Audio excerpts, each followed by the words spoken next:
King అనే movie రాబోతుంది. ఈ మూవీ డైరెక్టర్ వచ్చేసి సిద్ధార్థ్ ఆనంద్. సిద్ధార్థ్ ఆనంద్ ఇంతకుముందు కూడా చాలా మంచి మంచి సినిమాలు తీయడం జరిగింది. పఠాన్ సినిమా తీయడం జరిగింది. ఆ సినిమా 1000 కోట్ల క్లబ్లోకి ఎంటర్ కావడం జరిగింది. అలాగే వార్ సినిమా తీయడం జరిగింది. ఆ రెండు సినిమాలు కూడా చాలా అద్భుతంగా ఆడడం జరిగింది. సో ఇప్పుడు కింగ్ మూవీ ఏదైతే వస్తుందో దీని గురించి ఇంతకుముందు అఫీషియల్గా ఒక రిపోర్ట్ అయితే రావడం జరిగింది. యాక్చువల్గా మన ఇండియాలో ఇప్పటివరకు వచ్చిన మూవీస్లో మోస్ట్ బ్రూటల్ మూవీ ఏదంటే Marco movie. So most violent movie అని చెప్పడం జరిగింది.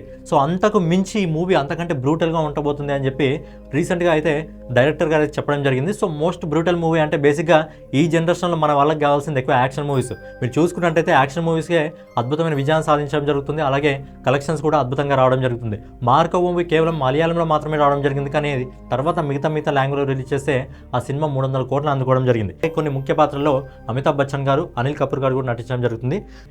బాలీవుడ్లో పర్లేదులేండి. బాలీవుడ్లో చెప్పిన డేట్ ఖచ్చితంగా సినిమాలు రావడం జరుగుతుంది. సో ఈ సినిమా అయితే 2026 అక్టోబర్లో అయితే రాబోతుంది.